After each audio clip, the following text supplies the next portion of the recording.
இந்த உலகத்துல எல்லாரையும் சந்தோஷப்படுத்துறீங்க, சந்தோஷப்படுத்த போறீங்க.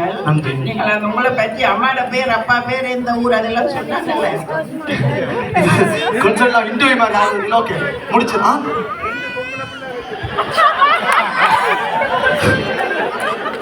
ஓகே நான் சொல்றேன் என்னன்னா நான் பிறந்து வளர்ந்த இடம் யாழ்ப்பாணம். என் அம்மாண்ட பேர் துஷ்யந்தினி, அவனோட அப்பாண்ட பேர் அருள்பரன். எனக்கு ஒரு அக்கா இருக்குது, ஒரு அண்ணா இருக்குது. அண்ணாண்ட பேர் உமாகரன் ராசையா, அக்காண்ட பேர் சாகித்ய கருமாரி. என்னோட பேர் பெரிய பேர் என்ன கொஞ்சம் இந்த கடவுள் பக்தியான குடும்பம் வீட்டேன். ஸோ சாகித்ய கருமாரி. என்ன முழு பேர் வாகிஸ் பரன். பரன் முருகன்ல கொஞ்சம் வீட்டை விருப்பம். அப்போ பரன் வரணும் மட்டும் வாகிஸ் பரன் வச்சுக்கணும். ஸோ வாகிஸ் ரெண்டு வச்சு நான். ஸோ இதான் என்னுடைய குடும்ப பேக்ரவுண்ட். என் நண்பர்களை பற்றி நீங்கள் கேட்கணும். ஸோ அவரோட பேர் சச்சின், அப்பான பேர் வாய்சன் கொஞ்சம் தண்ணியை குடி, அவங்க மற்றவங்க கதை கட்டும்.